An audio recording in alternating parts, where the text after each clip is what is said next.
কেউফালে ধূলি আৰু ধূলি।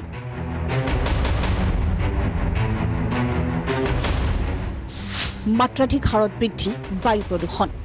196লৈ বৃদ্ধি গুৱাহাটীৰ AQI।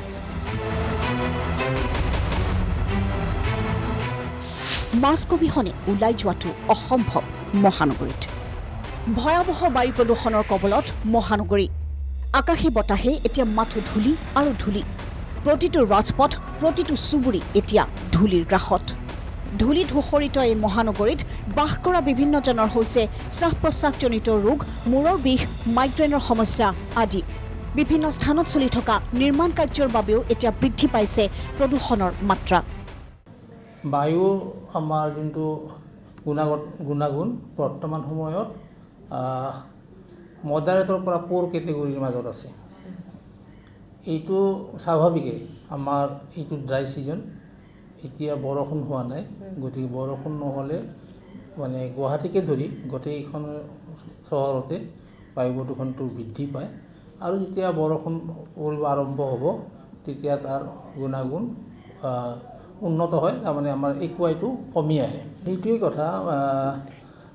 এইখিনি সময়ততো বেয়া বুলি মই ক'লোৱেই, কিন্তু বিগত বছৰৰ তুলনাত ভাল। কিন্তু আমাৰ অসমত বিশেষকৈ গুৱাহাটীৰে কৈছোঁ, আমি জানুৱাৰী, ফেব্ৰুৱাৰী, মাৰ্চ এই 3টা মাহত আমাৰ ধূলিকণা বেছি, গতিকে বেছিভাগেই ৰ'দ ডাষ্ট। গতিকে এইখিনি সময়ত জনসাধাৰণে সচেতন হ'ব লাগিব, ওলাই গ'লে মাস্ক ব্যৱহাৰ কৰিব লাগিব। আৰু আমাৰ মিউনিচিপাল কৰ্প'ৰেশ্যনেও ৱাটাৰ স্প্ৰিংকাৰেই হওক, ৰ'ড স্প্ৰিংকাৰেই হওক বা কনষ্ট্ৰাকশ্যন এক্টিভিটিত যোনে জড়িত হৈ আছে, তেওঁলোকে এই ডাষ্ট মিটিগেশ্যনৰ কাৰণে যিবিলাক প্ৰব্লেম, সেইবিলাক ব্যৱস্থা ল'ব লাগে। আৰু হয়, আপোনাৰ লগত মই একমত, এতিয়া ধূলি হৈছে, গতিকে মাস্ক পৰিধান নকৰাকৈ আমি যাব নোৱাৰোঁ। কিন্তু যেতিয়া আমাৰ এখন ডেভেলপিং চিটি নহয়, বা অসমত ফাষ্ট গ্ৰ' হৈ আছে, বিভিন্ন ইণ্ডাষ্ট্ৰিয়েশ্যন হৈ আছে, কনষ্ট্ৰাকশ্যন, সেই সময়ত কনষ্ট্ৰাকশ্যন পিৰিয়ডৰ সময়ত মানুহে অলপমান অসুবিধা ভোগ কৰে। আৰু যেতিয়া এইবিলাক কমপ্লিট হৈ যাব তেতিয়া আমি তাৰ পৰা বহুখিনি সকাহ পাম। প্ৰদূষণ নিয়ন্ত্ৰণ কৰিবৰ বাবে গুৱাহাটী পৌৰ নিগমৰ বিভিন্ন স্থানত পানী ছটিওৱাৰ ব্যৱস্থা কৰা দেখা গৈছে। অগ্নি নিৰ্বাপক বাহিনীৰ বাহন ব্যৱহাৰ কৰি মহানগৰীৰ বিভিন্ন স্থানত পানী ছটিওৱাৰ ব্যৱস্থা কৰিছে যদিও পৰিত্ৰাণ পোৱা নাই ধূলিৰ সমস্যাৰ পৰা। পানী ছটিয়াও এতিয়া নিয়ন্ত্ৰণ কৰিব পৰা নাই ভয়াৱহ বায়ু প্ৰদূষণ। ইফালে মহানগৰীৰ প্ৰদূষণ নিয়ন্ত্ৰণৰ বাবে গুৱাহাটী স্বচ্ছ বায়ু পৰিকল্পনা অৰ্থাৎ প্ৰদূষণ প্ৰৱণ এলেকাৰ কাৰ্যপন্থাৰ কৰা হৈছে ব্যৱস্থা। ইয়াৰ দ্বাৰা মহানগৰীৰ প্ৰতিটো অঞ্চলত তন্নকৈ নিৰীক্ষণ কৰি সেই এলেকাটোত প্ৰদূষণ প্ৰৱণ এলেকা বুলি চিনাক্ত হ'লে তাৰ ওপৰত লোৱা হ'ব বিশেষ ব্যৱস্থা, অথবা হটস্পট এলেকা বুলিও চিনাক্ত কৰা হয়। ব্যৱস্থাটো আছেই, স্থানীয় যিবিলাকে কনষ্ট্ৰাকশ্যনত কৰে, য'ত জড়িত হৈ আছে, সিহঁতক মানে PWD ডিপাৰ্টমেণ্টৰ পৰাই ইনষ্ট্ৰাকশ্যন দিয়া আছে, ডেইলি 2-3 বাৰ পানী মাৰিব লাগে। আৰু গুৱাহাটী মিউনিচিপাল কৰ্প'ৰেশ্যনতে আপুনি দেখিছেই, মানে মেজৰ ৰোডবিলাকত তেওঁলোকে কৰেই, কাৰণ তেওঁলোকক আমাৰ নেশ্যনেল ক্লিন এয়াৰ প্ৰগ্ৰেমৰ আণ্ডাৰত আমি বহুখিনি তেওঁলোকক গভৰ্ণমেণ্ট অফ ইণ্ডিয়াৰ পৰা ফাণ্ড দিছা হৈছে। গতিকে সিহঁতে ৱাটাৰ স্প্ৰিংকাৰ কিনিছে, মেকানিকেল ৰোড শ্বিপিং কিনিছে, আৰু এনেকৈ কিছুমান ভেহিকুলো কিনিছে।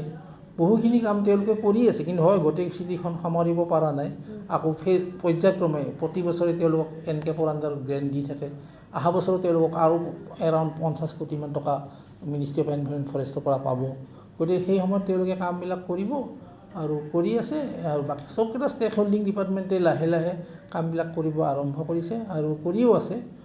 বুধবাৰৰ দিনটোত মহানগৰীৰ এয়াৰ কোৱালিটি ইণ্ডেক্স আছিল 196 পৰা 200, অৰ্থাৎ যথেষ্ট শোচনীয়। কিন্তু প্ৰদূষণ বৰ্ডৰ গুণাগুণ মতে যোৱা 2 বছৰৰ পৰা হ্ৰাস পাইছে প্ৰদূষণ। নিয়ন্ত্ৰণৰ ভিতৰত আছে AQI।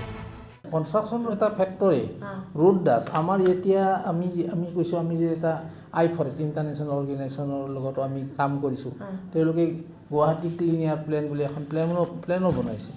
সেই প্লেনত তাৰমানে চ'ৰ্চবিলাক ক'ত মানে হটস্পটবিলাক ক'ত এইবিলাকতো মানে ক'ত বেছিকৈ হৈছে, কোনটো স্তৰৰ পৰা হৈছে। অৰ্থাৎ বিগত 2 বছৰে পূৰ্বৰ তুলনাত কিছু পৰিমাণে হ্ৰাস পাইছে প্ৰদূষণ। উৰণ সেতুসমূহৰ নিৰ্মাণ কাৰ্য ক্ৰমাৎ সম্পূৰ্ণ হৈ অহাৰ লগে লগে কিছু পৰিমাণে প্ৰদূষণ হ্ৰাস পোৱাৰ কথা উল্লেখ অসম প্ৰদূষণ নিয়ন্ত্ৰণ বৰ্ডৰ মুখ্য পৰিৱেশ বিজ্ঞানী গৌতম কৃষ্ণ মিশ্ৰাৰ। 51-ৰ পৰা 100 লৈ থাকিলে আমি ছেটিছফেক্টৰী বুলি কওঁ, আৰু 101-ৰ পৰা 200 লৈ থাকিলে মডাৰেট, আৰু 200-ৰ ওপৰত হ'লে প'ৰ, 300-ৰ ওপৰত হ'লে ভেৰি প'ৰ, আৰু 400-ত হ'লে চিভিয়াৰ হয়। কিন্তু আমি দেখা পাইছোঁ এতিয়া আমাৰ মডাৰেট আৰু প'ৰৰ ভিতৰতে আছে, ভেৰি প'ৰলৈ যোৱা নাই। আৰু আপুনি যদি কম্পেয়াৰ কৰে লাষ্ট 2 বছৰত, যদি আমি 23-ত চাওঁ বা 24-ত চাওঁ, 25-ত চাওঁ, আমাৰ গুৱাহাটীৰ বায়ুৰ মানদণ্ড এইবাৰ অলপ উন্নত হৈয়ে আছে। তাৰমানে ভেৰি প'ৰলৈ যোৱা নাই, প'ৰটো যেনে মডাৰেটৰ নিয়ন্ত্ৰণৰ ভিতৰতে আছে। মানে কি মানে নিয়ন্ত্ৰণ মানে মডাৰেটটো প'ৰ আছে, ভেৰি প'ৰ হোৱা নাই, মডাৰেট থাকে ছেটিছফেক্ট। আৰু আমি যদি চাওঁ যোৱা বছৰ ডিচেম্বৰ মাহত, যোৱা বছৰ জানুৱাৰী মাহত, তাৰ তুলনাত এই বছৰ বায়ুৰ গুণাগুণ ভালেই আছে। ভিডিঅ' জাৰ্নেলিষ্ট পংকজ কলিতাৰ সহযোগত কৰবী ডেকা ৰিপৰ্ট, প্ৰাগ নিউজ।